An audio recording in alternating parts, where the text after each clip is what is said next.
좋은 아침입니다. 아침의 하나인 뉴스 종합 비타민 아침의 매일경제 김호미입니다. 오늘의 일면 같이 들어가 보시죠. 매일경제입니다. 윤 대통령 오늘 탄핵 심판 최후 진술, 긴장감 흐르는 헌재입니다. 헌법재판소 앞에 지금 이렇게 경찰 차벽도 둘러싸여 있고요. 그리고 실제로 이 경찰들이 쫙 깔려 있다라는 얘기인 거죠. 오늘 오후 2시 헌법재판소에서 윤석열 대통령의 탄핵 심판 최후 진술, 최후 변론이 예정이 돼 있습니다. 네.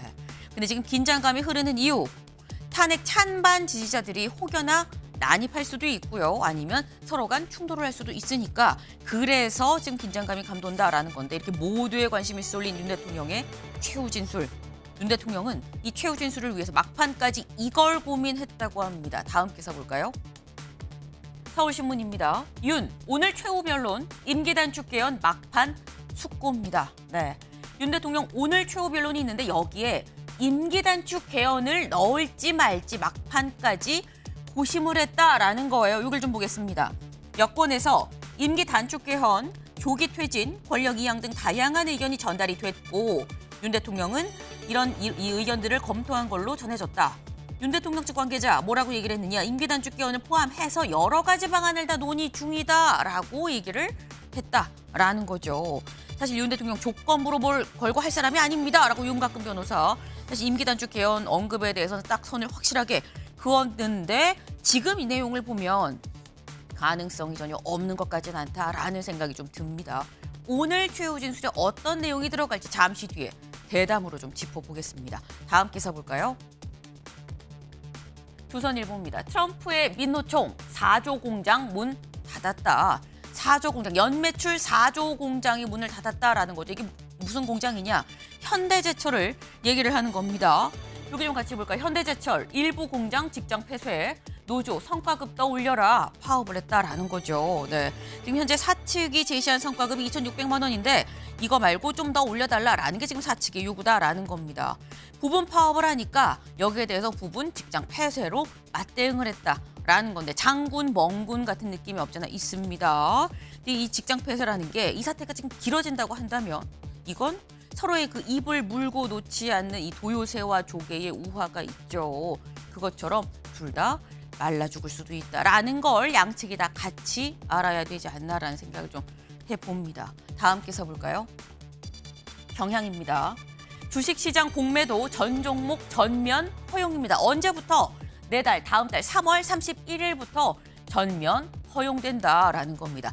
약 17개월 만에 다시 재개가 된다라는 거예요. 네, 이게 사실 전 종목이 아니라 부분 재개하고 그 뒤에 전 종목으로 오픈하지 않겠느냐라는 예상이 있었습니다만 예상을 깨고 전 종목 다 재개를 한다라는 겁니다. 네, 좀처럼 살지 않는 경기, 침체된 주식시장에 좀 단비가 될 수 있길 기대를 좀 해봅니다. 다음 기사 볼까요? 한국일보입니다. 한국인의 삶의 만족도 4년 만에 하락. 행복도 부익부 빈익빈이냐라는 게 한국일보의 제목입니다.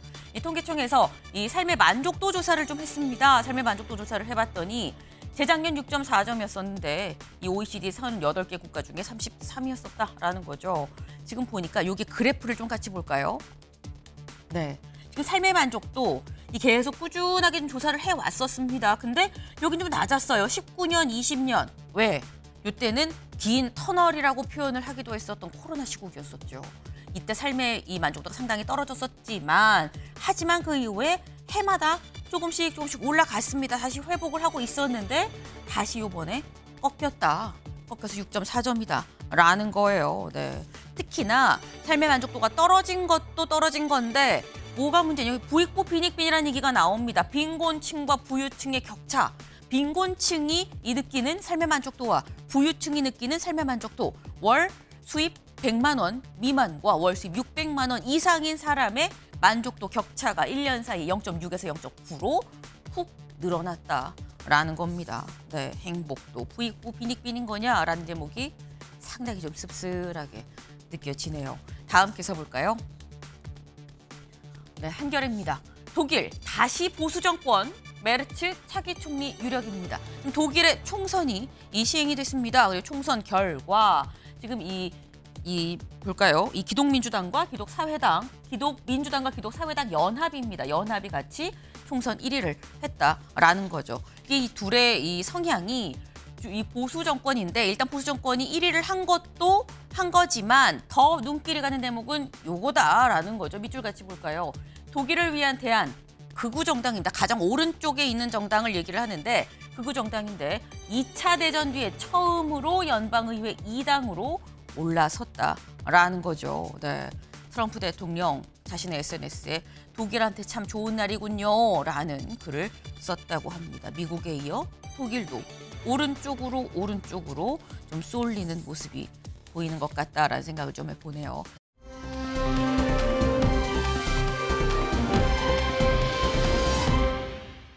다음 사진 기사 같이 볼까요? 네, 이게 뭔가 싶으실 수 있어요. 네, 일단 뭔지 잘 모르겠는데 반짝반짝하죠. 금입니다. 골드예요. 네, 금은 금인데 손톱이 이만한데 금이 요만해. 일명 콩알금입니다. 네, 요즘 금값이 하늘 높은 줄 모르고 치솟고 있죠. 그러다 보니까 금테크 한다고 골드바가 없어서 골드바 하나에 600만 원이지만 없어서 못 판다라는데 그러다 보니까 난 600만 원까지는 아니고 100만 원, 뭐 50만 원 조금씩 콩알만한 금도 금테크 차원에서 이렇게 산다라는 거예요.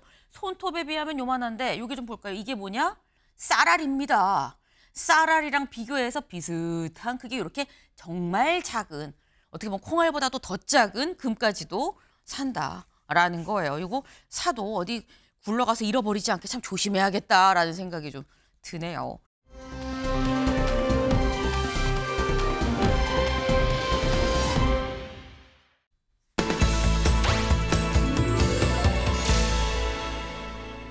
네, 오늘의 비타민 E 같이 보겠습니다. 패딩 입고 버텼는데 28만 원 나와.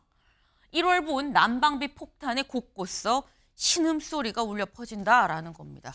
저는 저희 집만 그런 줄 알았는데 기사를 보니까 온 집이 다 이렇구나라는 생각이 들었어요. 여기 좀 보겠습니다. 주택용 난방 사용료는 올랐죠. 얼마가 올랐냐? 9.8%가 올랐습니다. 그리고 주택용 도시가스 요금도 6.8%가 올랐고 9.8%, 6.8% 그러다 보니까 난방비가 오를 수밖에 없다라는 거죠. 네, 패딩 입고 그래도 많이 나오는 게 지금의 이 오른 요금으로서는 정상적인 거다라는 건데 그럼 어떻게 해야 되는 거냐라는 거죠. 여기 보겠습니다. 난방비 절약 체크리스트, 겨울철 적정 실내 난방 온도 20도 유지, 외출할 땐 외출 모드 혹은 난방 밸브를 차단해야 되고 실내 온도와 습도를 올려주면 좀 더 따뜻하게 보온이 된다라고 합니다. 그리고 창문 틈에 이 찬바람 들어오지 않도록 잘 막아주는 것도 중요하다. 난방 설비 배관을 주기적으로 청소하는 것도 마찬가지로 요금을 좀 줄일 수 있는 방안이다라고 하네요. 네, 사실 거의 뭐 오늘부터는 사실 오늘 날씨가 좀 풀린다라고 하죠. 이제 꽃샘추위다라는 말씀을 제가 어제 드렸었는데 날이 따뜻해진다고 해도 일단 알아두시면 좋은 비가 되고 살이 되는 좋은 정보 아닌가라는 생각을 좀 해봅니다.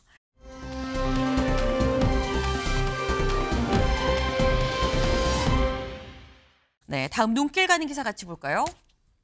이겁니다. 네, 아유 오늘 김은미 참 말 많이 하네 싶으실 수 있어요. 오늘 요거 근데 제가 꼭 전해드리고 싶었습니다. 어떤 건지 같이 볼까요?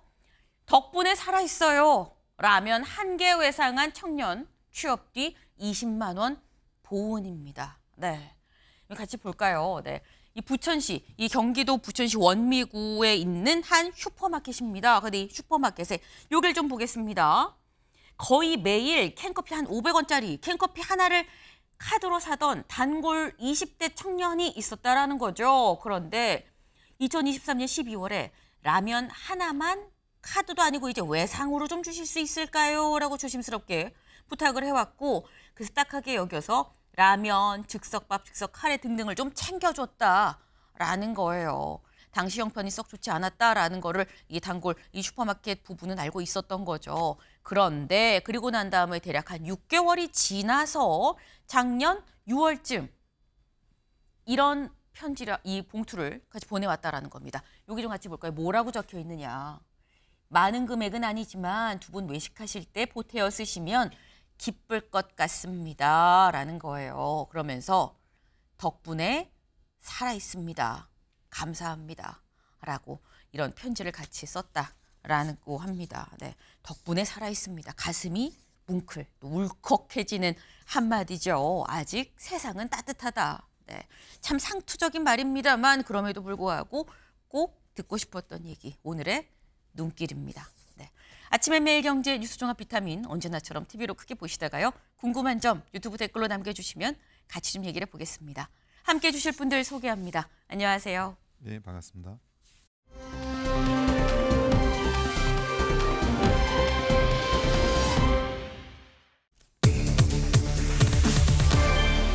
오늘 오후 2시입니다. 오늘 오후 2시 윤 대통령의 최후 진술이 있는 날이죠. 보겠습니다. 사과냐 복귀 플랜이냐. 오늘 윤 최후 진술 여 대선 향방 가른다라는 한국일보의 보도입니다. 물론 지금 여기서 보면 여 대선 향방 가른다라는 제목에 약간 이런 게 깔려 있어요. 대선이 열릴 텐데 최후 진술이 어떤 내용일지가 향후 여권이 다시 이 정권을 잡느냐 못 잡느냐에 좀 영향을 미치지 않겠느냐라는 내용이기 때문에 이건 약간 탄핵을 전제로 한 그런 제목일 수 있습니다. 근데 이건 한국일보의 제목이자 시각이다라는 거고요. 저희는 이 앞부분에 좀 주목을 해봅니다. 사과냐 복귀 플랜이냐라는 거죠. 사과라고 한다는 건 탄핵 인용 부분도 다 감내하고 다 열려서 이 수용을 하겠습니다라는 게 될 수 있는 거고요. 복귀 플랜이라 그러면 기각을 좀 더 염두에 두고 오늘 최후 진술이 이루어지는 거 아니겠느냐라는 생각이 좀 듭니다. 원 변호사님, 오늘 사과입니까? 복귀 플랜입니까? 당연히 복귀 플랜이 돼야 되고요. 이 신청인이 직접 나와가지고 이렇게 열심히 네. 증거 자료도 제출을 하고 그리고 정인신문도 하고 변론도 하는 거는 이 재판에서 승소하기 위해서 하는 거지 지기 위해서 하는 게 아닙니다. 게다가 네. 지금 이 재판의 진행 상황을 보면 누구라도 공정하다고 볼 수 없는 재판입니다. 아니 그 과거에도 박근혜 대통령 탄핵과 관련한 재판이 있었지만 그때보다도 그 공정성에 있어가지고 훨씬 더 오염된 재판이라고 볼 수밖에 없고요. 이런 재판을 진행하면서 뭐 승복 안 하면 안 돼, 뭐 사과 안 하면 안 돼 이런 이야기를 하는 거는 글쎄요. 제가 볼 때는 그 원님 재판, 네가 네 죄를 알렸다 정도의 헌법재판소가 재판을 진행하고 있는데 과거에 뭐 춘향이도 변사도 하고 재판하면서 이 정도는 안 했을 것 같아요. 근데 지금 이 상태의 재판은 네. 저는 어떤 식으로든 이게 반드시 문제를 일으키고 그 문제에 일으킨 책임은 불공정한 재판을 진행한 헌법재판소에 있다는 걸 분명하게 밝힙니다. 네.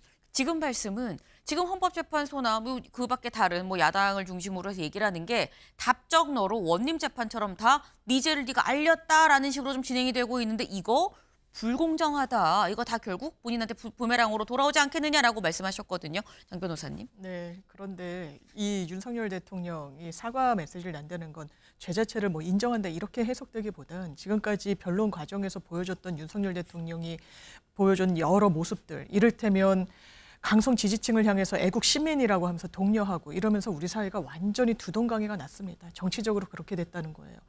이 선출된 최고 권력으로서 이런 부분에 대해서는 최소한의 정치적 책임 그리고 도의적 책임을 갖는 게 맞고 마지막 기회인 겁니다. 본인이 이런 상황을 초래한 부분에 대해서 국민들께 사죄 말씀드릴 마지막 기회까지 이걸 놓쳐서는 안 된다. 그러니까 당내에서도 이걸 하나의 모멘텀으로 삼아야 된다는 거 아니겠습니까? 또 하나는 국회 소추인단에서 2시간 이 항변을 할 때 네. 윤석열 대통령은 대단히 위험하기 때문에 이 만약에 대통령직에 다시 오르게 되면 대한민국이 위험해진다는 취지로 상당히 많은 시간을 할애해서 이야기를 했어요. 그러니까 거기에 대한 어떤 반편향 반대급부로서 네. 그럼 내가 자리에 가더라도 뭐 개헌을 해서라도 임기를 좀 단축하겠다. 질서 있는 퇴진을 하겠다. 이런 취지의 이야기가 오늘 나올 수 있다. 아마 이 정도 두 가지 메시지가 담길지 여부가 좀 관전 포인트인 것 같습니다. 네. 사실상 사과 표현은 당연히 들어가야 되는 거 아니겠느냐라는 또 말씀을 하셨어요. 네. 그러니까 오늘 오후 2시부터 제가 시작이다라고 말씀을 드렸죠. 근데 시작을 하긴 하는데 어떻게 진행이 됐냐 궁금하실 수 있습니다. 저희 그 준비된 표 같이 볼까요? 이겁니다. 네. 이 국회와 윤 대통령 측 대리인단, 네.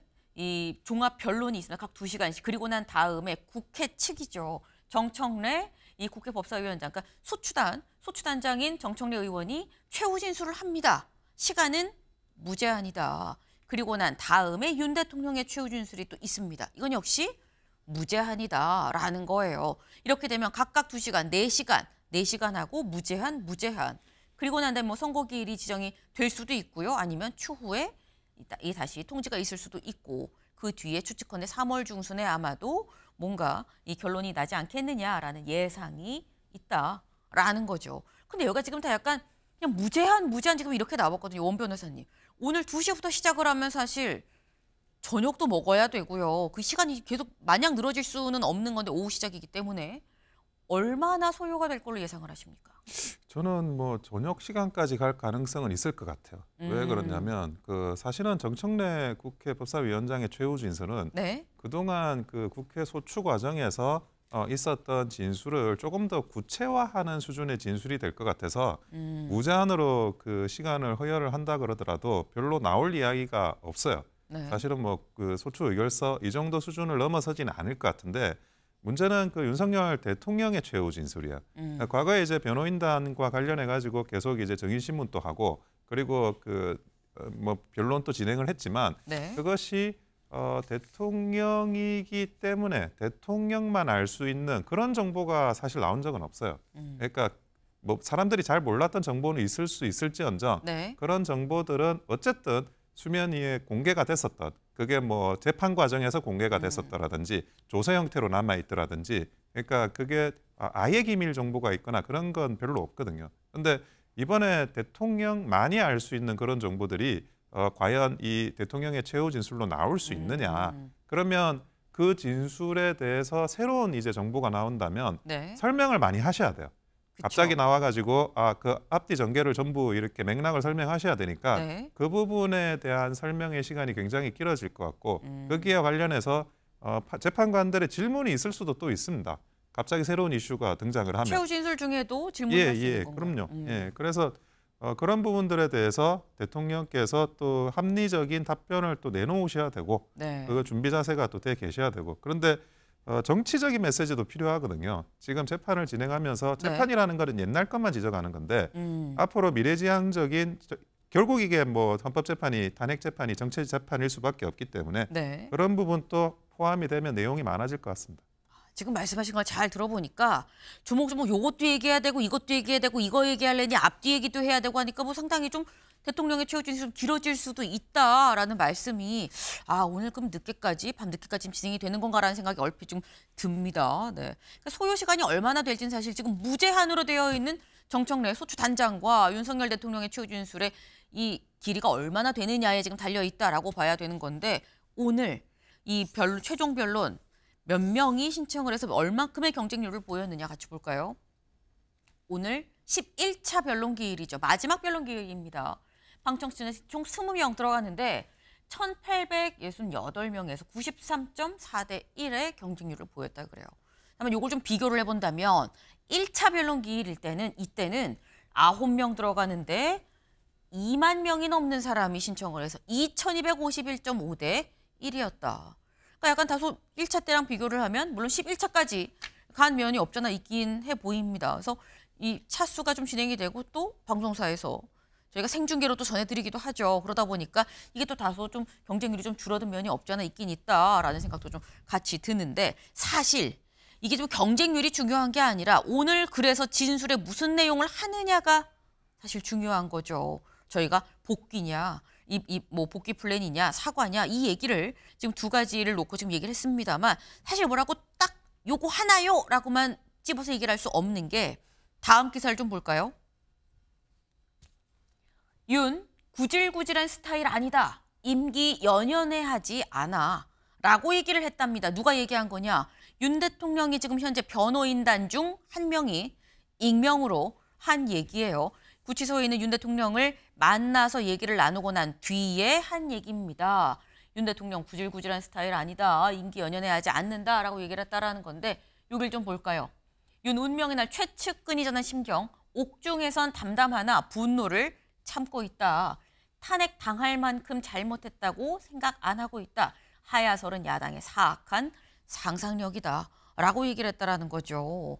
그리고 여길 보겠습니다. 네.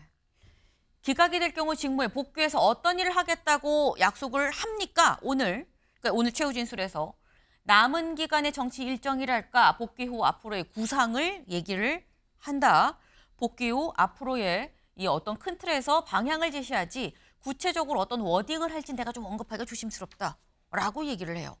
복귀 후 앞으로의 구상을 얘기를 한다라는 거. 이게 대체 무엇이냐라는 거죠. 아까 살짝 말씀이 나왔죠. 임기 단축 개헌 얘기가 나오지 않겠느냐 말씀하셨는데 여길 보겠습니다. 직접적으로 이것도 물어봤어요. 네, 임기 단축 등의 파격적인 방안 제시하는 겁니까? 라고 물었더니 글쎄 어떤 얘기를 하면 플러스가 되냐 마이너스가 되냐 하는 게 제일 중요한데 이런 부분을 놓고 윤 대통령과 변호인단이 같이 또 막상 논의를 하면 의견이 나뉜다. 유리한 결론, 즉 탄핵 기각에 도움이 되고 우리 지지자들이 흩어지지 않느냐 하는 부분이 참 어렵다라고 얘기를 했습니다. 그러니까 이 부분이 장 변호사님. 네. 그러니까 이런 거예요. 탄핵 기각에 도움이 되는 쪽으로 하자니 지지자들의 어떤 결집엔 좀 마이너스가 되는 것 같고 이 토끼 저 토끼 다 잡으려니까 이게 참 어렵다. 네. 약간 이런 설명으로 들리는데 이게 좀 애매모호한 면이 없잖아 있거든요. 그런데 일단 계속 나오는 얘기를 좀 종합해 보면 네. 임기에는 연연해야 하지 않겠다라는 건 임기가 만약에 본인이 대통령직에 복귀를 하더라도 단축되더라도 그 부분을 불사하겠다라는 취지로 읽히는 거 아니겠습니까? 네. 이 해당 기사에 또 말미에 보면 기자가 다시 한번 묻습니다. 이 대선 그 조기 대선 관련해서 그리고 임기 단축과 관련해서 개헌 얘기 나오냐 안 나오냐 다시 물었더니 네. 안 나온다라고 딱 잘라 얘기하지 않고 모르겠다라고 하면서 어떤 뉘앙스를 남겼다는 거예요. 지금 뭐 정치권 안팎을 취재하는 취재진이나 여러 이야기를 들어보면 윤석열 대통령한테 여러 안을 올리고 있다는 겁니다. 보고를 하고 있다는 거. 그중에 하나가 대단히 유효한 게 임기 단축 개헌을 해야 된다. 그 메시지를 내야 된다는 것이고 네. 하야는 법적으로 좀 어려운 부분이 있습니다. 왜냐하면 국회법상 탄핵이 가결된 사람은 임명권자가 그 사의를 받아줘서는 안 되게 돼 있거든요. 네. 물론 대통령의 임명권자는 뭐 대통령이라고 어떻게 보면 볼 수도 있겠습니다만 이거의 어떤 입법 취지를 보면 하야는 법적으로 좀 어려울 수 있다. 그렇다면 지금 이 상황 속에서 내가 복귀를 하더라도 끝까지 하지 않겠다. 그러니까 대한민국의 어떤 뭐 위험성, 계엄에 대한 어떤 문제, 네. 그리고 형사 이 재판이 계속되는 이런 부분들, 그런 부분을 다 해결할 수 있는 방안으로서 내가 임기를 단축하겠다, 개헌을 하겠다 이런 이야기를 안으로 낸다라고 하는 건데 이게 정말 오늘 육성으로 나올지는 좀 봐야 될 것 같아요. 윤석열 대통령이 대리인단 공동의 성명으로는 뭐 생각하고 있지 않다라고까지 이야기를 한 부분이 있지만 네. 이게 분명히 여권에서는 하나의 타겟책으로 만지작거리는 카드인 건 분명해 보입니다. 네. 이게 지금 임기 단축 개헌 얘기가 정말 들어갈 것이냐 말 것이냐 이건 여권의 일종의 하나의 카드가 될 수 있다는 건 좀 분명하지 않냐라는 말씀을 하셨는데 원 변호사님 어떻게 보십니까? 임기 단축 개헌 들어가는 겁니까 안 들어가는 겁니까? 저는 개헌 이야기를 할 필요는 분명히 있다고 봐요. 왜냐하면 지금 그 29명에 대한 탄핵 소추로 직무 정지되는 것도 네. 그 직무 정지를 한다고 헌법에 규정이 돼 있거든요. 그러니까 직무 정지가 안 될 수가 없게 헌법에 규정이 돼 있는 거예요. 적어도 이거는 고쳐야지 다음에 들어오는 대통령이 그 어떤 과반의 그런 국회에 휩쓸리지 않고 네. 자기 일을 수행을 할 수 있으니까 개헌 메시지를 들어가는 데 대해서는 뭐 전적으로 필요하다라는 네. 생각이고, 근데 임기 단축은 개헌이라는 메시지가 들어가는 게 주가 되되 네. 그게 부수적인 게 돼야지, 만약 있다고 하더라도 사실 임기 단축이 전제가 되고 그 다음에 다른 개헌의 요소가 전제가 된다고 네. 그러면 개헌이 가지고 있는 어떤 뭐 진정한 대통령의 의도나 이런 것들도 임기 단축이라는 이 단어에 모두 휩쓸려 갈 가능성이 굉장히 많아요. 그래서 본인이 헌법적인 체제에서 한계를 느끼거나 이게 부당한 네. 어떤 헌법에 앞으로 바꿔야 될 부분을 느꼈다 그러면 그 부분에 대해서 허심탄회하게 지적하고 앞으로는 이렇게 가야 된다. 이런 부분은 분명히 하시는 거는 필요하다고 보여집니다. 지금 말씀은 개헌은 언급이 돼야 되고 필요하지만 이 개헌을 얘기하면서 임기 단축이 메인이 돼서는 안 되고 다른 것들을 조정하면서 그중에 임기 단축 부분도 들어갈 수도 있다라는 정도로 언급이 돼야지 임기 단축 개헌이라고 간판으로 내걸면서 얘기할 거는 아니다라는 말씀을 지금 하셔서 그럼 이렇게 한번 여쭤보겠습니다. 원 변호사님. 사실 이게 뭐 딱히 퍼센트로 딱 수치로 딱 나오는 건 아니긴 합니다만 임기 단축 개헌 얘기가 들어갈 가능성 몇 %라고 보세요? 저는 뭐 개헌이 들어갈 가능성은 굉장히 높고 네. 임기 단축을 하냐 안 하냐는 그거는 이제 그 어떤 국민과 그 개헌을 논의하는 사람들한테 자기가 맡겨놓는다라고 해야 되나? 그런 것까지 포함해가지고 논의를 해라. 논의의 장을 펼치라. 이런 열린 결말로 던지는 거 정도까지는 언급이 정도까지는 될 가능성은 있을 것 같아요. 그거는 뭐 50% 이상 있을 것 같아요. 50% 이상. 예, 예. 네. 상당히 좀 높은 확률로 오늘 뭔가 임기 단축 얘기가 언급이 될 수 있을 거다라는 말씀을 지금 하셨어요. 네. 근데 사실 오늘 있을 이 최후 진술, 최후 변론에 대해서 지금 어떤 게 들어갈 것이냐 여부를 저희가 지금 논의를 했죠. 그런데 어떤 게 들어갈 것인지에 대한 전망 아니라 이게 들어가야 합니다라는 다소 어떤 바람이랄까요? 조언이랄까요? 요런 기사들이 오늘 또 상당히 있었습니다. 동아일보 같이 볼까요? 최후 진술에서 모든 책임 내가 진다는 대통령다운 품격을 보여야 된다라는 게 동아일보의 제목이에요. 네. 이 동아일보는 이렇게 썼는데 조선일보도 비슷한 조언 비슷한 기사가 있었습니다. 같이 보겠습니다. 우리가 알던 공정과 정의를 앞세운 인간 윤석열의 모습을 보여주기를. 네. 공정과 정의를 앞세운 그 윤석열의 모습을 보여달라. 오늘 최후 진술에 공정과 정의가 들어가야 된다라는 얘기를 하는 걸로 지금 보이죠. 그럼 마지막으로 세계일보까지 좀 보겠습니다. 윤, 결과 승복 메시지 내야 국론 봉합길 열려. 지금 모두 다 이 쌍따옴표가 좀 붙어서 직접 인용이에요. 그러니까 전문가들, 시민들 각계각층의 목소리를 들어서 지금 뭐 동아일보, 조선일보, 세계일보가 다 이런 제목을 지금 실었다라는 거죠. 저희가 지금 사설을 갖고 온 게 아닙니다. 사설이 아니라 일반 이 보도 페이지에 직접 이런 어떤 이 시민들, 전문가들의 제언을 묶어서 지금 기사화한 거를 저희가 지금 보여드려요. 지금 이런 게 들어가야 합니다라는 바람을 담았다라고 봐야 될 것 같은데 장 변호사님. 네. 장 변호사님은 어떤 내용이 들어가야 된다고 보십니까? 전 당연하지만 결과에 승복하겠다는 메시지를 분명하게 내야 됩니다. 그게 가장 우선적으로 들어가야 된다. 네, 왜냐하면 윤석열 대통령이 마치 불복할 것처럼 인식되는 발언들을 여러 차례 했어요. 다시 돌아오겠다. 여러분과 끝까지 싸우겠다. 그 결과가 우리 대한민국에서 어떻게 펼쳐졌습니까? 법원이 공격을 받고 지금 판사들, 재판관들 한 명 한 명이 호명당하면서 휩쓸어버리겠다, 없애버리겠다. 이런 이야기들이 대중들한테 나오고 있는 거예요. 그런 부분에 대해서 윤석열 대통령 정확하게 정치인으로서 책임져야 됩니다. 이게 그나마 마지막 본인에게 남은 소임을 다하는 길이 될 거예요. 그것조차 하지 않는다면요, 대한민국의 이 분열상 쉽게 봉합되지 않는 겁니다. 본인이 그 책임의 정점에 있기 때문에 본인이 비교적 쉽게 다른 사람들보다 책임질 수 있는 거예요. 지금 어떤 국면이 펼쳐집니까? 헌재 굉장히 보안 강화하고 있다라는 겁니다.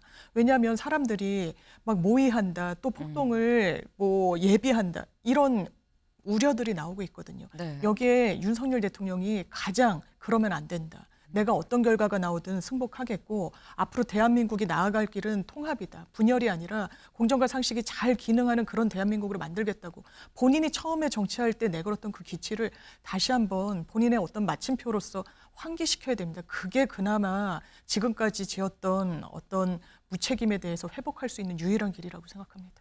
지금 말씀은 가장 우선해서 요거 하나 넣어야 된다라고 하면 그거는 승복 메시지다라고 말씀을 하셨어요. 원 변호사님은 하나를 딱 제일 우선을 꼽는다고 하면 뭐가 들어가야 된다고 보십니까, 오늘? 본인이 왜 비상계엄을 했느냐, 그 사유에 대해서 디테일하게 설명을 하시는 게 네. 그게 이제 제일 중요하고 또 많은 사람들이 궁금해하는 부분입니다. 그거를 뭐 다 설명했다고 하시는데 그게 아니라 그 설명이라는 거는 뭐 물론 이제 설명한 게 추상적으로 다 설명하셨을 수는 있어요. 네. 근데 디테일하게 본인이 좀 보고받았던 내용들 그런 부분들을 좀 많이 반영해가지고 제시를 하시는 게 이번 변론적으로도 가장 좋고 그리고 이 탄핵의 결론이 어떻게 나더라도 네. 그 다음을 진행하는 데 있어가지고 가장 효과적인 보석이 될 겁니다. 사실 이 부분이 좀 여운이 남습니다. 그 다음이 무엇이 진행이 되더라도 그렇게 하시는 게 가장 효과적인 포석이다라는 말씀은 윤 대통령이 왜 계엄을 할 수밖에 없었는지에 대해서 충분히 설명을 하는 게 여권에도 어떤 결론이든지 간에 도움이 될 거다라는 말씀. 자, 문제를 인식을 해야 네. 그 문제를 어떻게 해결해야 되는지에 대한 방향성이 생기잖아요. 대통령이 인식했던 문제가 있어요. 네. 이 문제를 해결하는 것이 그게 앞으로 이 탄핵의 전국이 끝나더라도 대한민국이 해결해야 되는 문제예요. 이거를 해결하지 않고 어떻게 그 다음으로 넘어가 대통령이 돌아와도 그 문제 해결해야 되고 네. 조기 대선이 열려도 후보가 이 문제를 해결하자고 나서서 솔루션을 제공을 해야 됩니다. 네. 윤 대통령이 계엄을 선언할 수밖에 없었던 그 이유가 문제점이고 그렇기 때문에 이 문제점을 알아야 원인을 알아야 해결책을 내지 않겠느냐. 그런 차원에서 굉장히 중요한 부분인 거고 오늘 최후 진술에 꼭 들어가야 된다라는 설명이셨습니다. 네. 지금 오늘 최후 진술이 있고 나면 그 다음은 이제 선고만 남게 되죠. 다음 기사를 좀 볼까요? 온라인에서 헌재 폭동 모의글 이 경찰 윤 선고날 가포 비상 검토입니다. 네. 오늘 최후 진술이 있고 나면 이후에 이제 선고밖에 남지 않는데 지금 현재 온라인상에서 헌재의 뭐 폭동을 모의하는 이런 글들이 상당수 올라왔고 실제 현재 경찰이 수사하고 있는 것만 한 60건쯤 된다. 그런데 60건 말고도 더 있다. 지금도 계속 어딘가 한켠에서 계속 모의를 하고 있다라는 게 그게 박현수 이 서울청장 직무대리의 얘기입니다. 그래서 우리 선고날 결과가 뭐 어떻게 되든지 간에 다소 소요 상태가 예상되는 만큼 가포 비상을 검토하고 있습니다라고 얘기를 했어요. 가포 비상이 뭐야 싶을 수 있죠. 이겁니다. 경찰의 비상근무 단계 중에 가장 높은 대응입니다. 그래서 뭐 연차고 뭐고 연가 갈 수가 없어요. 다 전원 비상대기다. 경찰 가용력 100% 동원 가능한다. 이러면 경찰이 한 3만 명까지도 모일 수 있다고 합니다. 집회 시위할 때 10,000명만 모여도 정말 많죠. 경찰이 3만 명 혹은 그 이상도 모일 수 있다라는 거예요. 지휘관 참모들 다 모이고요.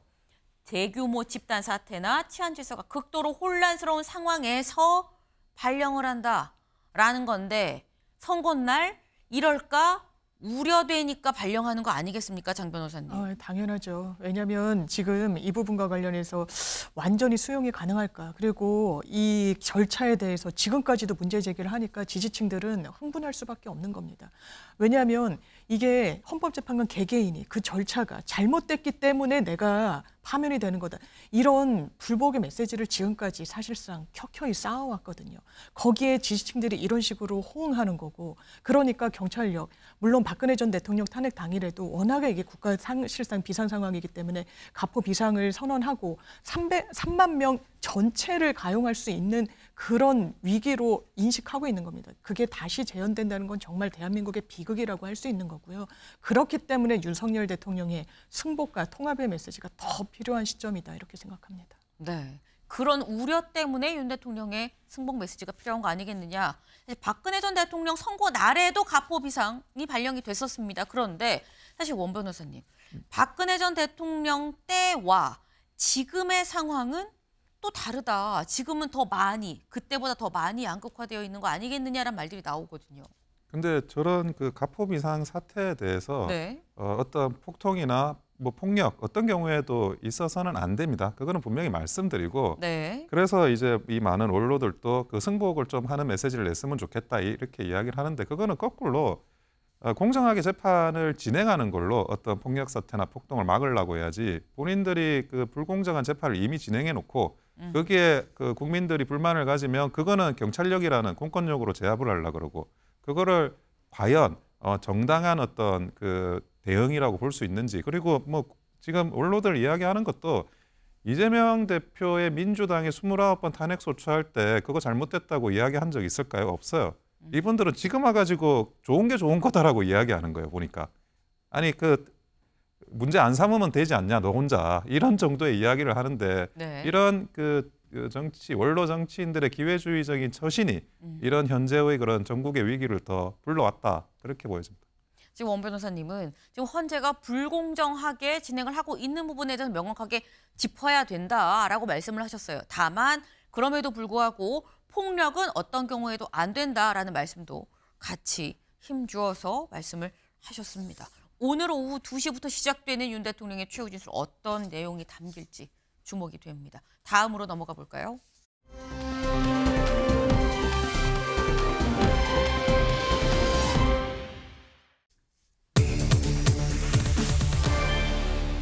배수진입니다. 기사 같이 보시죠. 홍준표 대선 만약 생기면 시장직 사퇴. 마지막 도전이다. 라는 거예요. 홍준표 대구시장 명실공히 여권의 대선 주자로 꼽히고 있죠. 그리고 본인도 나도 나갈 거예요. 장에 섰는데 장돌뱅이가 그냥 지나칩니까? 라는 얘기를 했었어요. 근데 실제로 어제 자신의 이 온라인 플랫폼이죠. 청년의 꿈에 한 이 지지자가 이렇게 물어봅니다. 나가더라도 시장직은 유지해 주세요. 조기 대선이든 정상 대선이든 어쨌거나 시장직에 계셔야 좋지 않습니까? 라고 했는데 여기 뭐라고 답변을 했느냐. 대선이 만약 생긴다고 하면 나는 시장직을 사퇴합니다. 내가 집권을 하면 TK 현안다. 내가 굳이 대구시장 안 해도 TK 현안다 해결돼요. 라고 얘기를 했다라는 거예요. 시장님의 단호한 의지 확인했습니다. 그랬더니 뒷배대놓고 할 수는 없지요. 라고 홍 시장 얘기를 했다라는 거예요. 더불어서 대구 부시장 부연 설명이 있었습니다. 그 얘기까지 좀 들어보고 얘기 이어가 보시죠. 조기 대선에 대한 시장님의 입장은 초재일관 똑같습니다. 탄핵이 기각되어서 대통령으로 복귀하는 것이 가장 바람직하다고 말씀하셨죠. 다만 만에 하나 일어날 수 있는 조기 대선에 대해서는 당이 준비를 해야 된다는 말씀을 하셨고, 만약 그런 상황이 생긴다라면은 대구시장을 사퇴하겠다고 오늘 아마 그게 기사가 난 것 같은데, 그 정도의 비장한 각오가 아니라면은 이 나라를 정상화시키기 어려울 거라는 그런 의지로 저는 이해하고 있습니다. 네, 비장한 각오가 있기 때문에 시장직을 그만두고 마지막 도전을 하겠다는 거 아니겠느냐라는 부연 설명이 또 있었습니다. 네, 그러니까 저희가 오늘 키워드가 배수진이죠. 그러니까 이 생각을 해보면 김종혁 최고위원님, 네. 사실 지난번에 대선에 나올 때는 박근혜 전 대통령 탄핵 이후에 조기 대선이 열렸을 때 그때는 경남지사직을 유지한 상태로 경선에 나와서 본선 확정이 되고 난 다음에 그만뒀었거든요. 근데 지금은 그냥 시장직 바로 그만둔다. 이거는 본선 확정을 자신하는 건지 아니면 자신할 수 없으니 배수진을 까는 건지 뭐라고 봐야 되는 겁니까? 글쎄요. 근데 이제 그 홍준표 시장님의 네. 나이나 이런 걸 따져보면 이번이 이제 마지막 도전이 된다는 건 뭐 거의 분명한 거잖아요. 그리고 그 대구시장도 1년 남았습니다. 네. 그러니까 만약에 이제 경선에 뛰어들게 된다면 그 다음에 뭐 정신없이 뭐 뛰고 난 다음에 떨어진다 하더라도 다시 돌아가서 그냥 마무리 수순일 거 아니에요. 그러니까 그런 거보다는 내가 이렇게 파부침주 다 버려버리고 내가 정말 전면 모든 걸 더 걸고 나선다 이런 모습을 좀 보여주고 싶으시니까 그런 얘기를 하시는 것 같아요. 근데 얘기가 내가 집권하면 TK 대구 경북의 현안은 모두 해결된다. 이거는 약간 말실수하신 것 같아요. 왜냐하면 대통령 되는 게 그 지역의 민원을 해결하기 위해서 내가 대통령 된다 그건 아니잖아요. 그래서 이 말씀은 아마 내가 대구시장 역할을 제대로 뭐 나가서 안 한다 하더라도 내가 대통령 되면 다 해줄 텐데 뭐 이런 얘기신 것 같은데 다른 지역에서 듣기에는 좀 기분이 안 좋죠. 네.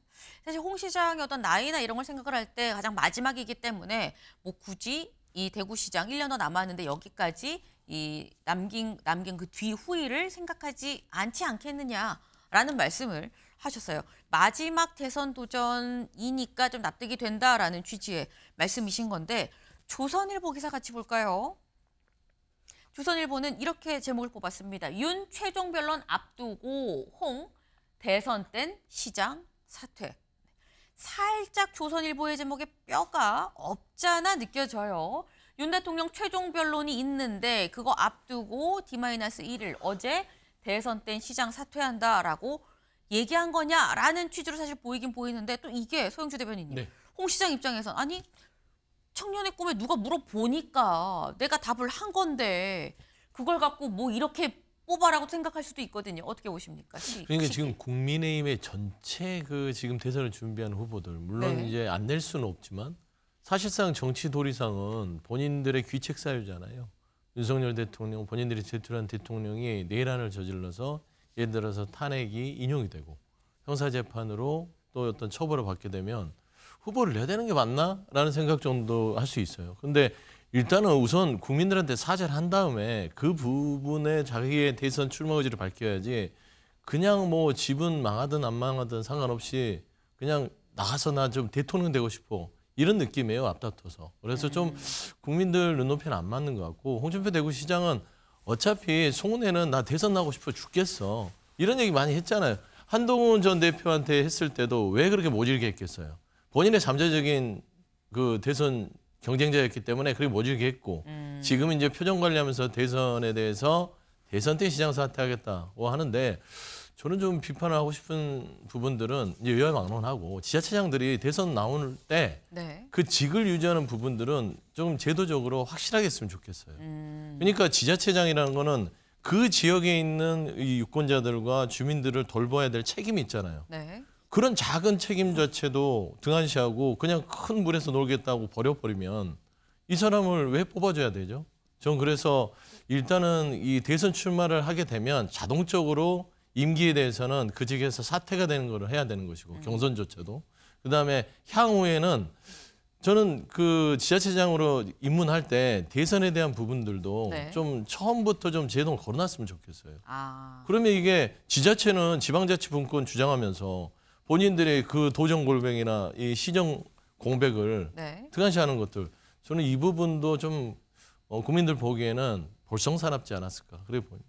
지금 사실 두 가지 정도를 좀 말씀을 해주신 것 같아요. 일단 지자체장들이 이 대선이 열린다고 해서 여기에 다 자신의 원래 직을 내려놓고 나오는 것 자체도 좀 안 맞지 않느냐. 아예 제도적으로 처음부터 뭐 출마를 못하게끔 한다던가 뭐 이런 부분이 좀 필요하다라는 걸 말씀을 하셨고 그리고 국민의힘에 대해서는 본인 소속의 본인의 어떤 대통령이 탄핵이 인용이 된다고 하면 잘못이 인정이 된다는 건데 후보를 내는 게 맞는 거냐라는 말씀을 하셨거든요. 김정일 최고위원님.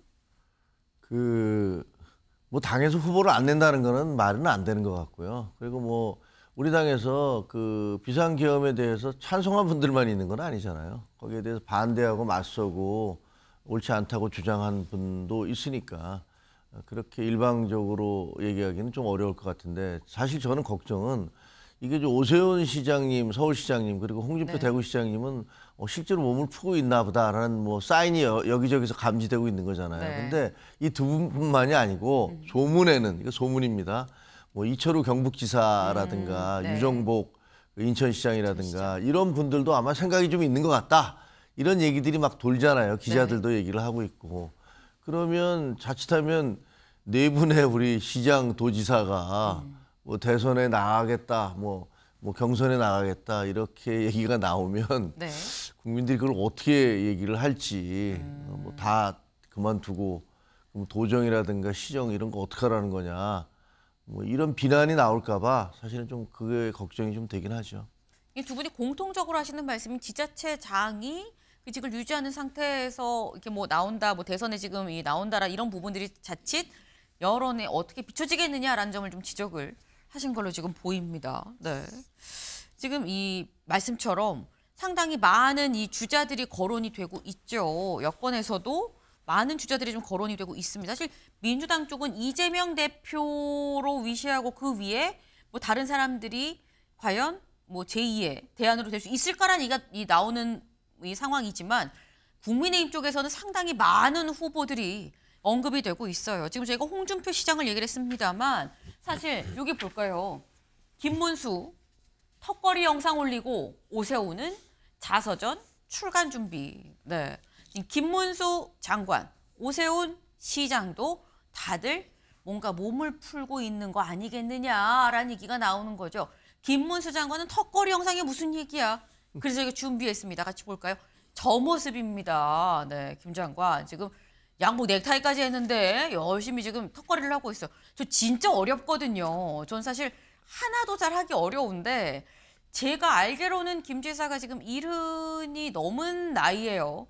74인가인 걸로 알고 있는데 턱걸이한 영상을 물론 뭐 김문수 지사가 본인이 직접 운영하는 건 아니고요. 지지자가 운영하는 이 영상 이 사이트인데 여기에 이 영상이 올라왔다라는 거예요. 뭐 사실 지금 보시는 건 이거 과거에 올렸던 것까지 같이 뭐 모아서 지금 저희가 보여드리고 있는데 김문수 지사가 턱걸이 영상을 요 시점에 왜 올린 것이냐라는 얘기가 나오는 거죠, 소영주 대변인님. 네. 일단은 이제 본인의 좀 약점이라고 할 수 있는 그 연령 부분들 그런 것들을 좀 탑하고 나는 아직도 젊다 그러니까 잊혀진 정치인이 아니라 아직도 팔팔하다.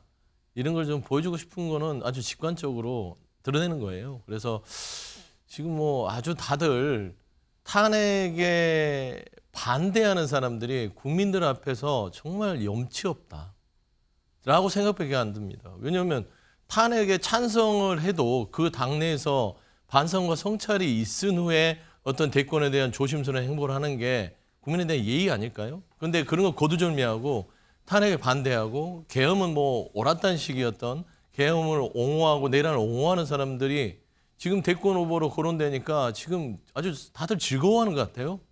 불성사납다라고 재차 말할 수밖에 없습니다. 네. 지금 난 아직 쌩쌩해라는 거를 좀 드러내고 얘기를 하고 싶어서 올린 영상 아니겠느냐. 그런데 그게 지금 상황에서 적절한 것이냐라는 표현을 굉장히 세게 지금 하셨어요. 네. 그게 지금 뭐 여기 나와 있죠. 김문수 지사는 지금 턱걸이 영상 올리고요. 지금 오세훈 시장은 자서전 출간 책을 낸다고 또 합니다. 여기 밑줄을 좀 같이 가볼까요? 오세훈 시장 다음 달 중에 자서전 출간을 준비 중이다. 그 책에 뭐가 들어있냐? 시정 철학 부분, 약자와의 동행, 그리고 4선 서울시장의 경험, 지방 분권 개헌론 등을 책에 담을 걸로 알려졌다. 그래서 이런 내용들이 결국은 대선에 나가면 다 작은 재료로 쓰일 내용들이 아니겠느냐라는 건데 오세훈 시장 다음 달에 자서전 출간한다 그러죠. 근데 이미 자서전 출간한 사람도 있죠. 누구냐? 보겠습니다. 한동훈 전 대표죠. 한동훈 전 대표 아직 책이 출간이 되진 않았어요. 근데 이제 예약을 지금 받고 있는 중이라고 합니다. 이 국민이 먼저입니다라는 이 책 지금 현재 또 주간 베스트라 그래요. 국내 도서 1위, 정치 사회면 1위. 네, 김종혁 최고위원님. 네. 한동훈 전 대표는 본인이 책 내면 이렇게 잘 팔릴 거라고 예상을 했다고 합니까? 물어보셨어요. 에이, 그걸 누가 예상을 하겠습니까? 근데 저기 약간 틀린 거는 네. 책 나오는 게 28일이 아니고 내일입니다. 26일. 아, 네, 네. 26일로 돼 있고. 여기에는 좀 잘못 나와 있네요. 예. 그러니까 네. 지난주에 그 국내 베스트 1위였는데 그게 이제 3일인가 4일 동안 예약 판매를 한 게 그렇다는 거죠. 그러니까 네. 일주일 다른 책들 어떤 책들보다도 많이 팔렸다는 건데 제가 보기에는 그 유권자들 가운데서 그리고 우리 당의 지지자들 가운데서 국민의힘의 변화와 쇄신을 요구하는 그런 열망 같은 것들이 반영된 거라고 봐요. 2달 동안에 거의 뭐 한동훈 대표는 그 이즘에 비슷하게 그냥 집중 포화를 받고 온갖 가짜 뉴스가 횡행을 했음에도 불구하고 그냥 책을 쓰겠다 그리고 책을 내겠다라고 했더니 저렇게 그 요즘 이제 보수 정치인 보면 정치인이 쓴 책들 거의 안 읽잖아요. 저도 사실은 잘 안 읽어요. 본인들이 자비로 출판을 하는 경우가 대부분이고 그런데 그렇게 저런 식의 신드롬 같은 현상이 벌어지는 것은 이제 대한민국 정치 이대로는 안 된다. 그리고 보수 정치 정말 바뀌어야 된다. 라는 그런 열망 같은 것들이 응집된 결과다라고 저는 생각을 합니다. 네. 사실 이렇게나 쉽게 베스트셀러가 될 거라고는 예상을 못했었다라는 지금 그런 말씀이에요. 어쨌거나 지금 뭐 오세훈 시장도 책을 곧 낼 거라고 하고요. 책 내일 출간이 되고요. 그러니까 지금 다들 뭔가 몸을 풀고 있다라는 거죠. 다음 기사를 좀 볼까요? 홍준표 대선 생기면 시장직 사퇴, 책 영화로 몸 푸는 잠룡도. 지금 책은 나왔는데 영화도 있습니다. 누구의 영화냐라는 거죠. 직접 이 얘기 들어보고 오시죠. 저도 이제 안 해본 선거가 없는 것 같습니다. 대선, 지선, 지휘도 해보고 총선, 재선거는 뭐 수도 없이 뛰어보고 뭐 전당대도 뛰어보고 그런데 선거를 관통하는 한 가지의 메시지는 이제 깨우쳤습니다. 불리함을 극복하는 방법 한 가지입니다. 압도적인 새로움을 보여주는 것이다. 압도적인 새로움으로 대선도 이렇게 치를 수 있구나 라는 모습이 만약 조기 대선이 있다면은 보여질 것이라 그런 기대를 하시면 될 것 같습니다. 어쩌면 제가 하기에 따라 가지고는 속편을 기대할 수도 있겠구나. 그리고 그 속편의 엔딩도 우리가 만족할 만한 해피엔딩이었으면 좋겠다. 이렇게 말씀드리겠습니다. 감사합니다. 네, 이준석 의원. 영화가 개봉이 됩니다. 3월 6일에 개봉을 한다 그래요. 뭐냐? 무슨 영화냐? 준스톤 이어 원이라고 합니다. 준스톤. 준석의 준스톤이라고 얘기를 하죠. 준스톤 이어 원. 1년 동안 뭔 일이 있었냐? 국민의힘 나와서 이 개혁신당 가서 화성을에 당선이 되기까지 무슨 일이 있었느냐를 영화로 만들었다라는 거죠. 근데 관련해서 이렇게 얘기를 합니다. 개봉이 3월 6일인데 개봉일에 어떻게 세상이 바뀔지 모르겠다. 근접하면 탄핵 심판 결과가 나올 것 같다라는 건데 이 얘기를 보면 서영주 대변인님. 네. 이준석 의원은 본인의 영화 개봉과 탄핵 심판 선고와 날짜가 비슷하면 뭔가 시너지 효과가 있지 않겠느냐라는 얘기를 하는 것 같아요. 시너지 효과 어떻게 보십니까? 시너지 효과는 없을 것 같아요. 왜 그러냐면 결론적으로 어제 시사회에서 나온 게 보면 허은하 대표가 많이 나오더라고요. 그 영상에 나올 수밖에 없잖아요. 개혁신당을 만들어가는 과정에서 지금 이준석 의원과 허은하 대표의 갈등들이 정말 너무 이게 좀 정치권에서 이래도 되는 거야 할 정도의 어떤 서로 간의 갈등이 있는데 영화는 정작 다큐멘터리니까 허은하와 이준석의 관계가 앞에 많이 나와요. 근데 뭘 세상을 바꾸겠어요? 저는 반대로 요거를 얻어먹으면 먹었지 얻을 건 별로 없을 것 같다. 그리고 이준석 의원에 대해서 저는 이제 생각하는 것들은 접근 방식은 신박하죠. 영화라는 어떤 매개체를 통해서 네. 정치의 전 출사표를 던진다는 거 그런 접근 방식은 좋았으나 그 앞서 본인이 쌓아온 내용, 컨텐츠들이 그렇게 나이스해 보이지는 않을 것 같다. 사이가 좋았으면 모르겠어요. 허은하 대표하고. 그래서 허은하 대표 옆에 서 있고 같이 네. 그 영상 속에서 개혁신당을 만드는 과정들이 지금까지 이어졌으면 좋겠으나 허은하가 이준석의 발목을 잡는 그런 형국이 될 것 같다. 그래 보입니다. 지금 개혁신당 내부의 이 갈등이 결국 이준석 의원의 이 대선 발목을 잡게 되지 않겠느냐라는 말씀을 하셨습니다. 발목 얘기가 나와서 말인데요. 다음 키워드로 잽싸게 좀 넘어가 볼까요?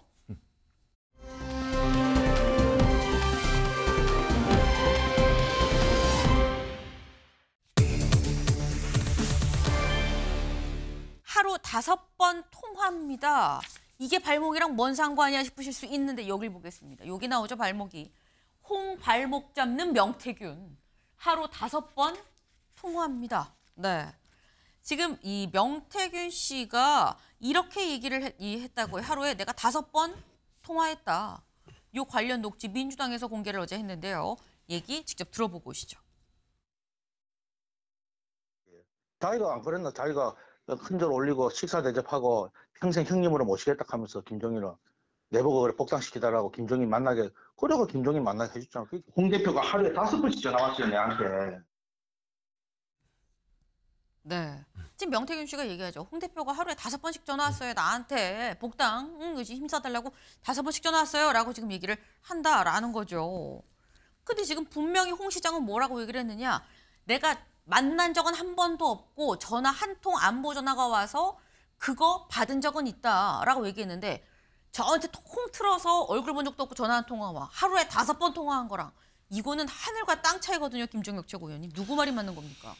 지금 알 수가 없죠. 근데 네. 그 명태균 씨 주장은 조혜진 의원과도 함께 셋이 만났었고 그다음에 김종인 박사하고도 셋이 만났고 네. 심지어는 나중에 대통령과 만날 때도 같이 만났다 뭐 이런 얘기가 있는 것 같아요. 그러니까 이게 관련자들이 그 둘이서만 만났다 이러면 모르겠는데 그 셋이서 만났다. 오 시장님도 마찬가지잖아요. 뭐 어느 음식점에서 4번 만났다 이렇게 얘기를 하고 있어서 이게 과연 그 누구 진실이 맞는지 만약에 이게 명태균 씨가 다른 제3자가 있는 상황에서 그것을 거짓말을 했다면 이 사람 완전한 거짓말쟁이고 근데 만약에 그게 사실이라면 홍준표 시장님이 그동안에 나는 뭐 그 사람 얼굴도 본 적이 없다 이렇게 얘기했다 사진이 공개돼 갖고 약간 조금 민망한 그 장면이 연출된 게 있고 그다음에 전화도 해본 적이 없다고 그랬는데 그러다가 또 한 번 정도 우연히 전화가 와서 하도 뭐 실세라고 설쳐된다고 그래서 내가 몇 마디 했다 뭐 이런 정도였는데 5번이나 통화를 했다 그리고 실질적으로 제 3명이서 같이 만났다 이렇게 되면 이거는 상당한 파장이 있을 거다 이런 생각이 드네요. 네. 그 지금 말씀처럼 등장인물이 더 있죠. 김종인 위원장 얘기도 나오고요. 뭐 말씀처럼 뭐 조혜진 의원이랑 같이 만났다는 얘기도 있고요.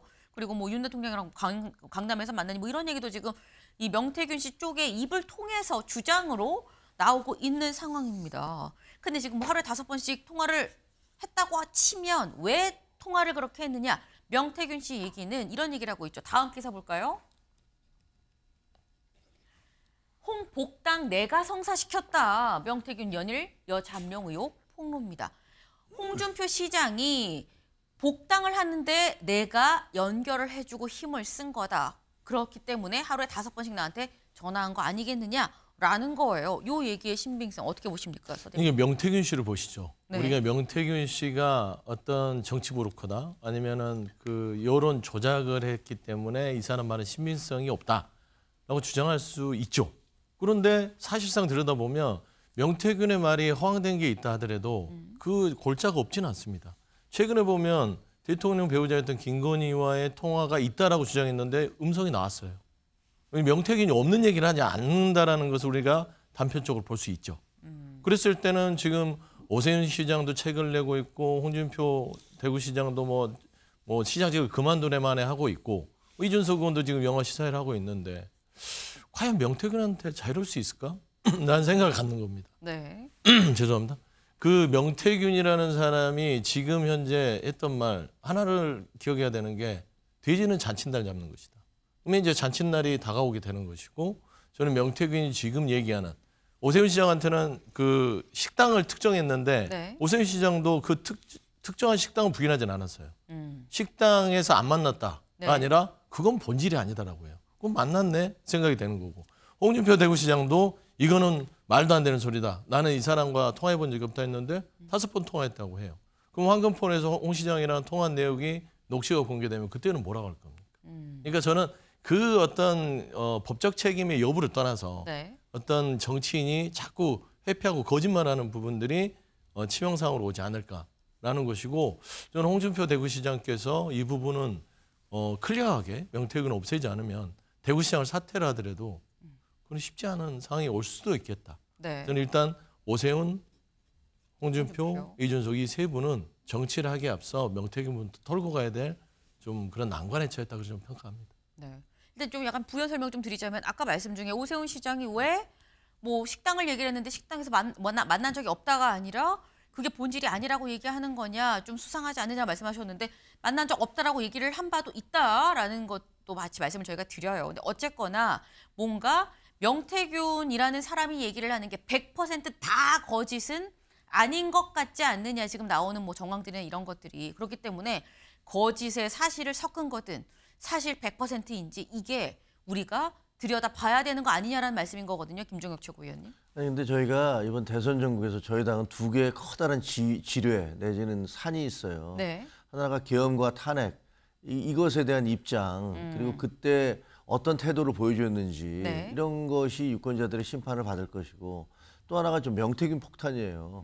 사실 저분의 말이 어디까지 진실이고 어디까지 거짓인지 잘 모르겠거든요. 네. 근데 거기서 관련된 분들이 다 우리의 대선 주자들이지 않습니까?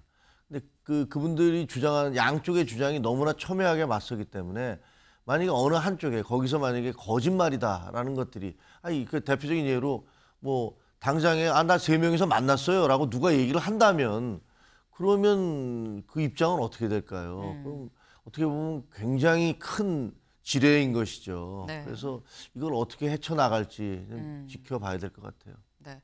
이제 홍 시장 쪽에서 뭐라고 반박을 했느냐. 홍 시장 쪽 입장 같이 보시죠. 이렇게 얘기를 했습니다. 명태균과 통화를 한 일이 없다라고 얘기를 했어요.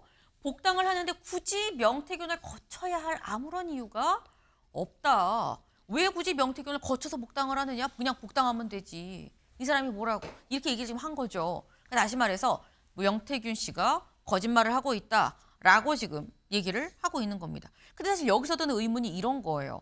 아까 이 김종혁 최고위원께서도 말씀을 하신 게 제3자가 있지 않느냐. 제3자의 어떤 발언이 나오면 뭐 만약에 그 발언이 불리하게 적용이 되는 거라면 그러니까 실제로 뭐 만났어요라는 이런 취지의 진술이 나온다면 이건 좀 클 수 있다라는 거는 사실 그래서 약간 의아한 부분이 서영수 대변인. 네. 뭐 김종인 위원장과 만났고 조혜진 의원과 만났고 그럼 이 3자들한테 그냥 물어보면 긴지 아닌지 알 수 있는 거 아닙니까? 장문할 수 있죠. 네. 3자들이 또 뭐 내가 기억이 잘 안 난다. 잘 네. 모르겠다. 할 수 있는 것이고 맞다. 같이 만났다. 할 수 있는 건데 그 진술 자체도 홍준표 대구시장이 부인하면 어떡합니까? 이 사람들은 왜 나를 정치적으로 이렇게 음해하려고 하는 거야 하는 것인데 가장 정확한 건 명태균의 황금폰에 나온 통화 내용과 녹취가 아닐까 싶어요. 저는 그 주목했던 게 어제 보도가 됐죠. 그 윤석열 대통령과 이 김건희 여사의 부분들이 이제 조금씩 육성으로 나오기 시작합니다. 그게 나오기 시작하면 게임은 끝나는 거잖아요. 그래서 저는 홍준표 대구시장이 최대한 방어를 할 수 있는 만큼 본인이 방어하고 네. 이게 진실인지 아닌지는 모르겠으나 저는 합리적으로 생각했을 때 복당을 하는데 굳이 명태균을 거쳐야 할 아무런 이유가 없다. 이 국민의힘의 모든 정치인들 그 얘기 할걸요. 왜 명태균이 뭐라고 저 사람을 고쳐요? 근데 안 그랬잖아요. 그리고 복당이란 건 명태균 라인만 있는 게 아닙니다. 복당할 때는 여러 라인으로 말하자면 도움을 구하는 것들이 네. 복당의 절차라고 봤을 때는 그 이유가 있을 수도 있겠다라는 생각을 좀 합니다. 네. 사실 이 부분에 대해서 오세훈 이 홍준표 시장 쪽에서는 강하게 지금 아예 만난 일 자체가 없다. 통화한 적도 없다. 그리고 거쳐야 될 이유도 없다라고 얘기를 하고 있죠. 그런데 여기에 대해서 명태균 씨 쪽에서는 또 이렇게 얘기를 합니다. 잠깐 들어보고 오시죠. 예, 자기보다 자주 만난 사람이 홍준표다. 예. 라고 하면서 예. 홍준표 말대로 하면 명태균이 만난 것은 홍준표가 아니라 홍두깨입니까? 이렇게 이야기를 하더라고요. 홍준표 시장이 명태균 씨에게 보낸 카톡이 있다고 언급을 했는데 혹시 변호사님 알고 계십니까? 제가 포렌식 때 예. 확인을 했습니다. 카톡은 있고 제가 봤고요. 네. 우리 여태행 변호사께서 아마 그 내용을 언론에 나가서 이야기를 하셨던 것 같은데 네네. 예, 지금 현재 내용은 밝히기가 시기상조고 홍준표가 거짓말하게 더 기다리겠습니다. 네. 지금 명태균 씨 쪽에서는 뭐라고 얘기를 하느냐. 아니 그러면은 내가 만난 게 홍준표가 아니라 홍두깨냐. 뭐 이런 얘기를 지금 하고 있다라는 거예요. 그래서 우리는 진짜야 라고 얘기를 하고 있다라는 건데 이 홍준표 시장 쪽에서는 절대 아니다. 통화한 적이 없다. 왜 우리가 그 사람을 만나냐라고 지금 얘기를 반박을 하고 있다라는 거죠. 지금 명태균 씨 쪽에서는 홍준표 시장에서 굉장히 연일 저격이라고 얘기를 해야 될까요? 저격을 하고 있는데 문제는 홍 시장한테만 지금 폭탄을 투하하는 거냐? 아니라는 겁니다. 이 사람한테도 폭탄을 투하하고 있다. 직접 들어보시죠. 명태균 씨는 이렇게 이야기를 해냈습니다. 오세훈은 송도 만나면서 강철은이 오기 전 네. 김영선, 명태균이 있는 자리에서 네. 다선 의원인 김영선 의원이 도와주시면 SH 서울주택도시공사 사장 자리를 주겠다. 예, 오세훈이 이 김연아를 SH 서울주택도시공사 사장에 내정했다는 소식을 듣고 그 배신감에 갱노합니다. 김영선 당시 명태균에게 내가 밥 먹으면 내가 정치를 그만두겠다. 두고 말겠다. 네. 이렇게 한번 말을 하면서 또 갱노합니다. 네. 이번에 또 오세훈 시장에 대해서도 또 저격을 했어요. 김영선 전 의원한테 도와달라고 얘기를 하면서 SH 사장 자리를 제안을 했는데 결국 그 자리 김연아 전 의원한테 줬다. 그래서 김영선 전 의원이 굉장히 격노를 했다라는 게 명태균 씨 쪽 이 변호인의 얘기입니다. 근데 여기에 대해서 서울시는 뭐라고 얘기를 하느냐? 같이 보시죠. 네. 완전한 거짓말이다. 오세훈 시장이 자리를 약속하지 않는 게 철칙인데 근데 지금 자리를 약속했다고 얘기하는 거 아니냐. 지금 뭐 막말 나열에 이어서 거짓말까지 하고 있는데 허위 주장을 지속하는 명식 즉 변호사에 대해서 추가로 고소를 진행하겠다라고 얘기를 했어요. 그러니까 이게 지금 홍준표 시장에 이어서 또 오세훈 시장도 저격을 하고 있습니다. 근데 이 부분이 김종혁 최고위원님 사실 오세훈 시장, 홍준표 시장 왜 사실 타격은 보통 한 명만 겨누기 마련이거든요. 왜 둘 다 겨냥을 하느냐? 두 분 다 고소를 했잖아요. 본인이 얘기하기를 네. 내가 감옥에 들어가 있는데 뭐 사실 내 옆방에 와 있을 사람이 두 사람인데 나를 고소까지 했어? 뭐 나 가만 안 있을래? 뭐 이런 사적 감정이 되게 있는 것 같아요. 근데 네. 사실 지금은 누구 말이 맞는지는 아무도 몰라요. 지금 명태균 씨가 얘기하는 것도 명태균 씨도 어떻게 보면 이제 브로커 역할을 하신 거지 않습니까? 그리고 뭐 여론조사 조작 혐의도 있기 때문에 이분이 말이 맞는지 아니면 저 두 분의 시장님과 저 지사님의 말이 두 분의 시장님의 말이 맞는지 저는 두 분의 시장님의 말이 맞다고 믿고 있습니다. 뭐 그 설마 네. 그렇게 완전한 사실관계가 아닌 걸 얘기하시지는 않았지 않았겠느냐 그렇게 생각을 합니다. 네. 지금 본인 어떤 사적인 악한 감정이 좀 들어가 있는 거 아니겠느냐라는 사적 감정 말씀을 좀 말씀하셨는데, 근데 이 명태균 씨 지금 굉장히 좀 분노해 있는 상태인 것 같죠 하는 말들을 보면, 근데 이 명태균 씨를 만나고 온 사람이 있습니다. 누구냐? 박범계 의원이, 민주당 박범계 의원이 만나고 왔죠. 그리고 이런 사진과 글을 올렸어요. 볼까요? 명태균 접견, 카피본이 있다. 수사는 이미 끝났다라고 얘기했다라고 하면서 본인이 얘기하면서 적은 수첩을 올렸습니다. 여기에 카피 이유라고 되어 있는데 요 위에 사실 이 글씨를 명확하게 알아보기 힘든데 보고도 사실 몰랐어요. 그래서 근데 박범계 의원이 본인이 한 언론 인터뷰에서 얘기하기를 이거 한동훈이라고 적은 거다라는 걸 확인을 해줬습니다. 그래서 이게 뭐냐라고 물어봤더니 박범계 의원 뭐라고 얘기했는지 직접 들어보고 오시죠. 메모지 이걸로 공개하실 텐데 여기 보니까요 재밌는 단어들이 좀 있어요. 여기 보면은 저 강혜경 뭐 이런 얘기들이 있습니다. 강혜경 그다음에 2% 부족 뭐 한동훈 한동훈 전 대표 관련된 얘기를 했어요. 했는데 그 얘기는 조금 더 제가 쿠킹을 좀 해야 되는 좀 이것이 무슨 의미지 하는 것에 대한 최종적인 판단이 안 섰고요. 예. 네. 박범계 의원, 내가 좀 쿠킹을 해야 된다라고 얘기를 했어요. 네. 쿠킹은 뭘 얘기하는 겁니까? 뭐 정치적 용어로 쿠킹은 네. 때와 시를 좀 보겠다는 얘기죠. 예, 적당한 시와 때 온도를 맞춰서 네. 뭔가 그때 가서 이야기를 하겠다라는 것을 보는 게 맞아서 이게 뭐 여러 가지 물증이나 어떤 증거들은 다 확보한 것 같으니까 네. 일단 좀 진행 상황을 지켜보는 것들 또 재미있는 포인트가 될 것 같습니다. 네. 시기, 타이밍을 보고 어떤 내용인지 좀 더 선별하는 작업이 필요한 그걸 쿠킹이라고 얘기하는 거 아니겠느냐라고 말씀하셨어요. 네. 일이 어떻게 진행이 될지 좀 봐야 될 것 같습니다. 저희가 준비한 소식 오늘 여기까지입니다. 오늘도 좋은 하루 보내세요.